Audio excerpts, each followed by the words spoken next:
जय जयकार जय लाल धागी सरकार। साथियों, कैसे हैं आप सभी। मैं कामना करती हूँ कि आप सभी अच्छे होंगे और लाल धागी सरकार बाबा से प्रार्थना करती हूँ कि हे लाल धागी सरकार बाबा जल्द से जल्द सभी की मनोकामना पूरी करें।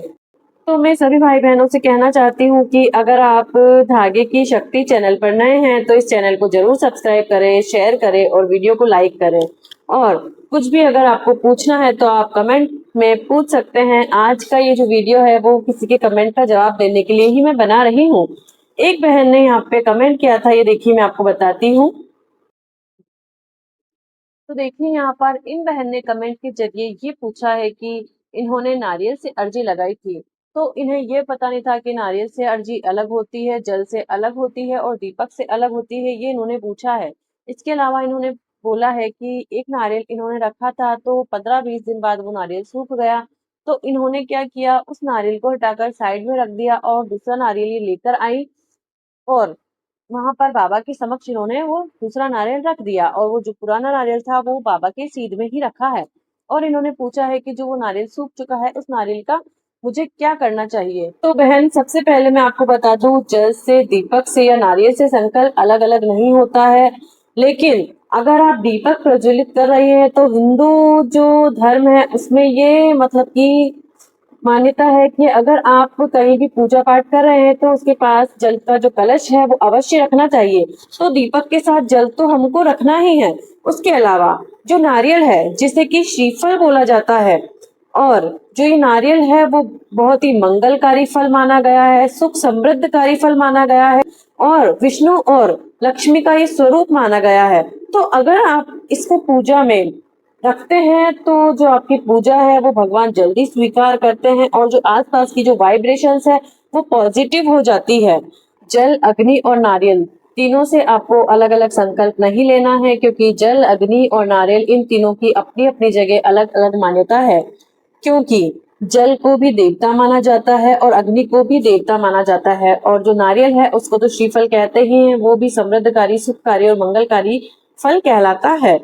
तो जो संकल्प है वो हम नारियल और अग्नि से ले सकते हैं। अग्नि से कैसे, आप अखंड दीप जला सकते हैं अगर आपकी हल्की लाइन आ रही है या फिर आपका पॉजिटिव रिजल्ट नहीं आ रहा है, तो फिर आप पीरियड आने के 6-7 दिन पहले आप संकल्प ले सकते हैं अखंड दीप जलाकर।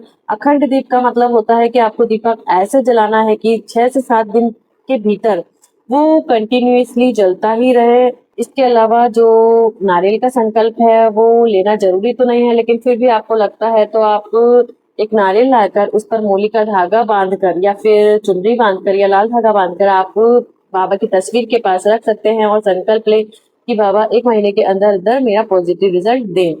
और अगर 1 महीने के अंदर आपका पॉजिटिव रिजल्ट आ जाता है तो उस नारियल का आपको क्या करना है, तो वो नारियल आप फोड़कर बाबा को चढ़ाकर, फोड़कर आप पति पत्नी दोनों उस नारियल को खा सकते हैं। और अगर आपका पॉजिटिव रिजल्ट नहीं आता है, जैसे कि उस बहन ने पूछा था कि मेरा पॉजिटिव रिजल्ट नहीं आया है और जो नारियल है वो भी सूख गया है, तो मैंने उस नारियल को तस्वीर के पास में ही साइड में रख दिया है और नया नारियल लाकर बाबा के पास रख दिया है।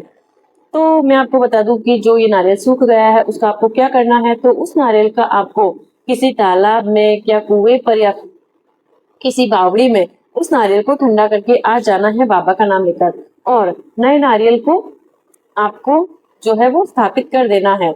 या फिर नया नारियल भी आपको स्थापित नहीं करना है, हर बार वही नारियल रख देना है और उसी नारियल से संकल्प लेना है।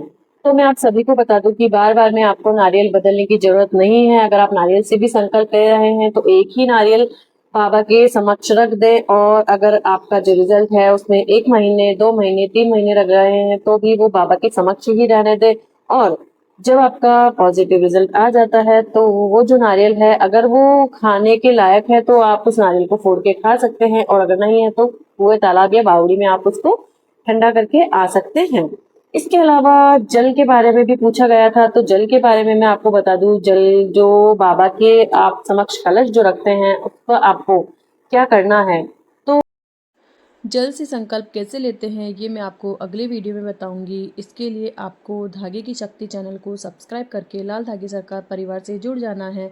तो मैं आशा करती हूँ कि आपको आपके सवाल का जवाब मिल गया होगा इस वीडियो के माध्यम से। और अगर आप चैनल पर नए हैं तो चैनल को जरूर से सब्सक्राइब करें, शेयर करें, लाइक करें, और आप जो भी पूछना चाहते हैं लाल धागे सरकार बाबा से रिलेटेड, जितने भी आपकी क्वेरीज हैं, जो भी आपके क्वेश्चंस हैं, वो आप कमेंट में कमेंट करके पूछ सकते हैं। मैं आपके सवालों का जवाब देने की पूरी कोशिश करूंगी। जय जयकार, जय लाल धागे सरकार।